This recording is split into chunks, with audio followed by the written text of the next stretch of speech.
Boa noite, sejam todos bem-vindos a mais uma edição do programa 10 Minutos com a Política. Para esta noite temos como convidado Gil Aníbal, ele que é académico e político moçambicano, que é com ele que nos próximos 10 minutos iremos falar um pouco daquilo que são os desafios políticos do país. Gil, muito obrigado por ter aceito o nosso convite para esses 10 minutos com a política.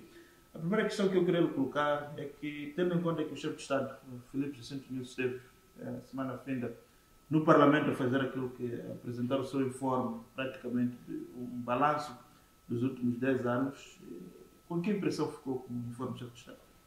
Bem, boa noite também Belmiro, a sua redação, a redação do MBC, é uma televisão que vai crescer e tenho essa esperança que vai crescer, está a começar muito bem. E também a quem nos vê para de casa. Bem, eu acho que o chefe de Estado sai com o sentido de uma incumbência do povo moçambicano já resolvida, ou seja, sai com uma porta grande.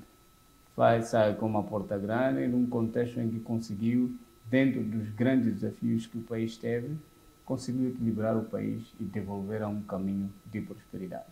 Achas que esses 10 anos do presidente, há setores que acham que esses 10 anos foram um desastre ou foi uma má governação? Achas que, perante os desafios que estão elencados, a Covid, a crise financeira, havia a possibilidade de Filipe Nunes fazer diferente do que ele fez nesses 10 anos? Um presidente não resiliente já teria posto o seu cargo à disposição pelos desafios que foram aparecendo na sua governação. Primeiro, há que perceber, Belmiro, que não se governa sem dinheiro. Se o país não tem dinheiro, não há condição de governar. Então, em 2016, o que nós vimos é que o país sempre viveu com apoios externos. E no consulado do primeiro mandato do presidente Nunes, os parceiros de cooperação abandonaram a injeção ao apoio ao orçamento. Isso criou um grande déficit orçamental para o Estado. A segunda questão associada a esta, não só os parceiros de cooperação, é que a economia internamente não flui como devia fluir devido aos desafios já internos, como, por exemplo, conflito na Zona Norte, extremismo violento. Depois tivemos a questão de conflito militar na Zona Centro, depois os desastres naturais. Aliás, o Belmiro até deu o presidente ao prémio do melhor gestor de desastres naturais e foi de parabéns. E reconheceu de que não seria possível governar o país num contexto em que cerca de 10 ciclones quase simultâneos afetaram o país, afetaram a economia e que nós, do setor de geociências, já começamos a pensar que as mudanças climáticas agora já não é um assunto ambiental, é um assunto de segurança do Estado, porque afeta todo o tecido social, econômico, político, até as forças de defesa e segurança sofrem desses fenómenos. Então, um país com esses desafios, para além da Covid-19 que fez a referência, um presidente não resiliente já teria posto o seu cargo à disposição. Daí que eu acho que o presidente fez ainda mais do que as suas próprias capacidades. Agora, de onde buscou dinheiro eu não sei, porque o que eu sei é que não se governa sem dinheiro e Moçambique esteve numa economia já muito debilitada. E, na sua opinião, quais são os marcos dessa governação? O primeiro grande marco é a reconciliação nacional. O entendimento entre o governo de Moçambique, liderado pelo presidente da República, Filipe Nunes, e o partido Frelimo, por ter se entendido com um partido político já armado, foi um grande ganho para não só a governação, mas também para o povo moçambicano. É um marco indelével. E é um grande legado de que Moçambique consegue resolver problemas muito sérios internamente. Tivemos apoio, sim, mas esta iniciativa vinda internamente e conseguir fechar os acordos de Maputo, necessariamente, foi um grande marco para a governação de Filipe Nunes. Associada a esta está o fenômeno de descentralização, que é um pacote que parece polêmico, mas se for a ver o Belmiro, a Constituição da República caminha por lá, que é o gradualismo da descentralização.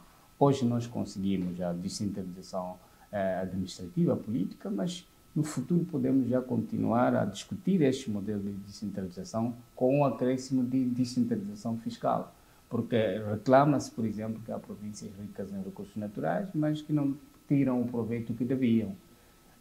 Eu fiz parte, por exemplo, da análise da indústria extrativa, em que reclamava-se nas províncias que produzem esses recursos que era devolvido às comunidades cerca de 2,75.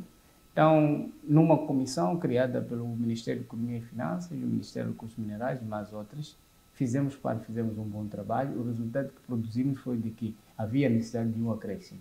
E as duas leis de Minas e Petróleo foram revistas, e hoje estamos a falar de 10% que tem que ir à província. É um grande ganho.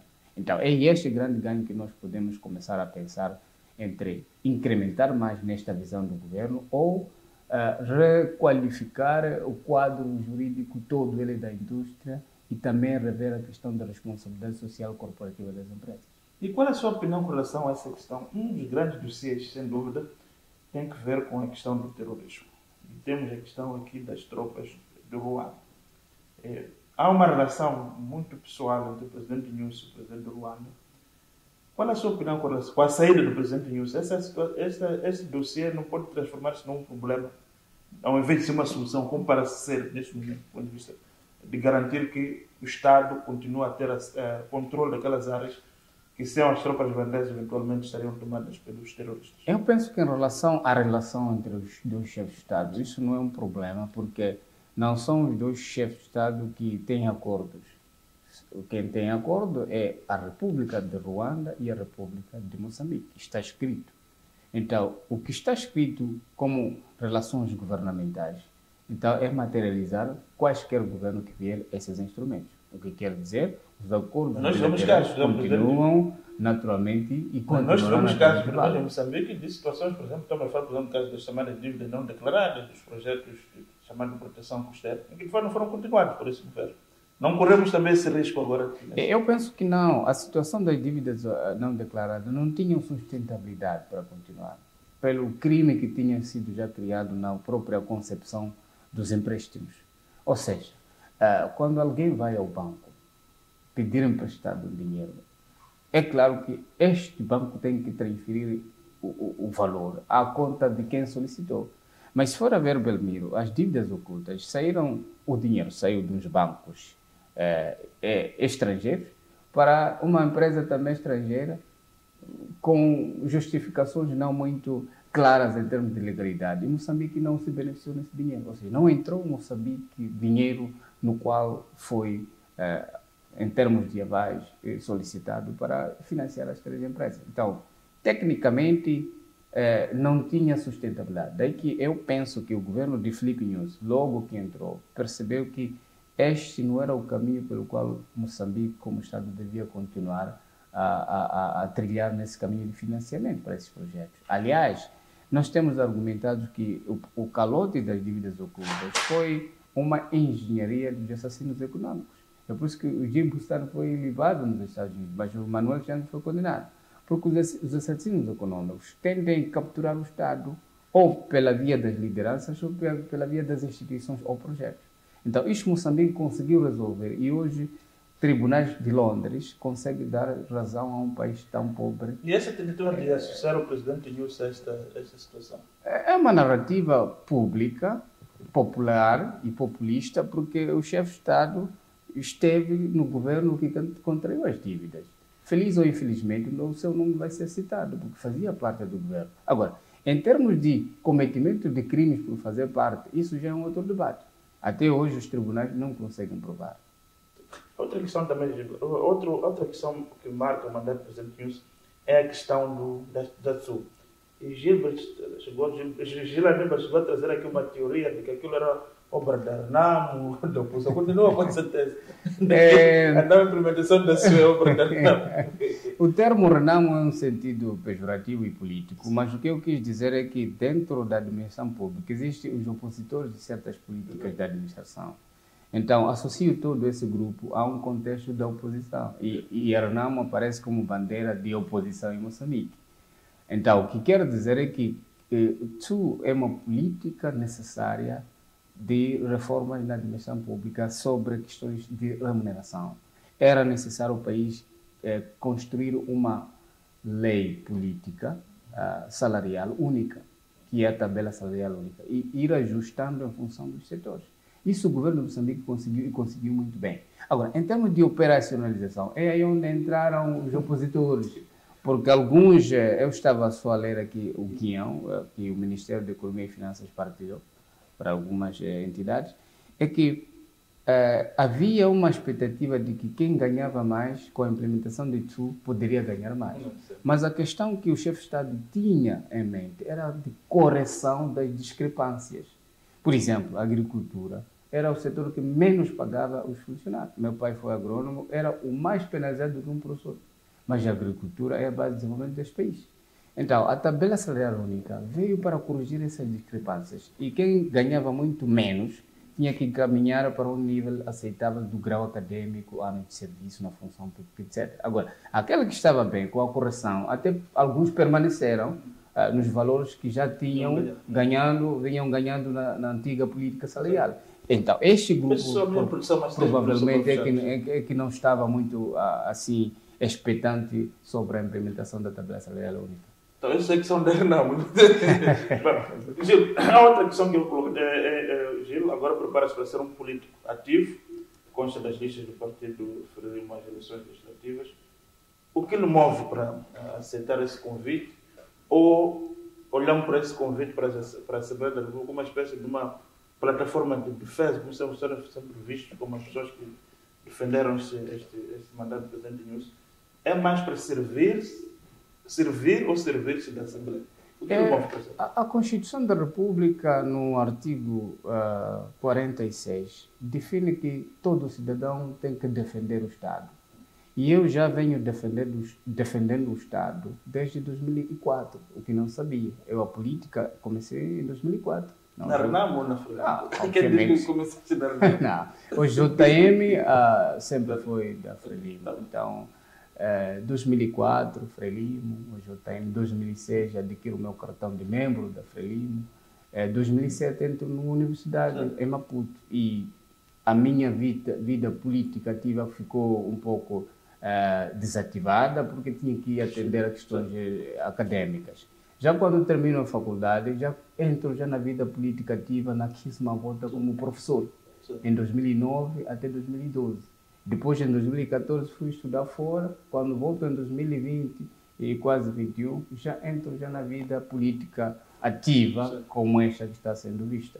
Daí que, com este desejo de defender o Estado, eu penso que as chefias do Partido Frelimo, no qual eu sirvo desde 2004, perceberam que o melhor caminho para servir bem o Estado era a Assembleia da República. Por isso, decidiram que eu concorresse a candidato. Portanto, não tem nada a ver com a perspectiva aqui de gratidão do presidente Inhosso em relação à defesa que foi fazendo ao longo desses anos? Eu penso que não. O próprio presidente Inhosso e tantos outros camaradas do Partido Frelimo sabem que eu sou funcionário agente do Estado.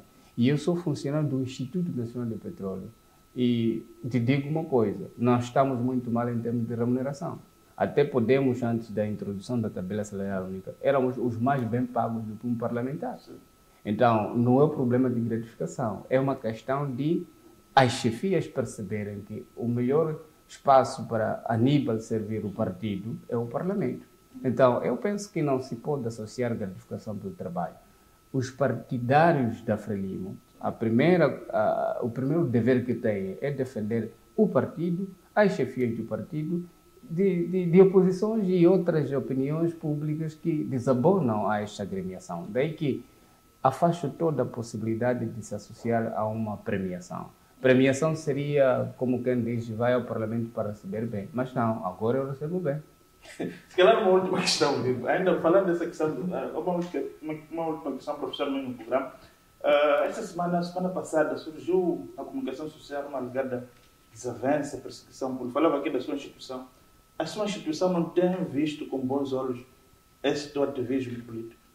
É uma perseguição. A sua instituição. É uma perseguição política porque o Instituto Nacional de Petróleo é tutelado pelo Ministro de Recursos Minerais e Energia. E como sabe, a função pública também tem atividades políticas, porque somos políticos. Então, com estas nomeações da Assembleia da República, etc., há quem não esteja a ver com bons olhos. Então, é uma tentativa de calúnia, de difamação, de conspiração interinstitucional, assim que eu chamei, porque não percebo porque que assuntos internos saem. Porque tudo que saiu não passa de uma calúnia falsa. A questão que é colocada, por exemplo... Mas dizem que o Gilberto não trabalha. É nesse sentido que eu chego... praticamente não trabalha. É nesse sentido que eu queria chegar. Só para fechar, é isso nesse sentido que eu queria chegar. Eu sou membro da Comissão Técnico-Científica de Segurança Rodoviária, que é um órgão criado pelo governo que trabalha no Ministério de Transportes e Comunicações. Nós temos 3 sessões por mês.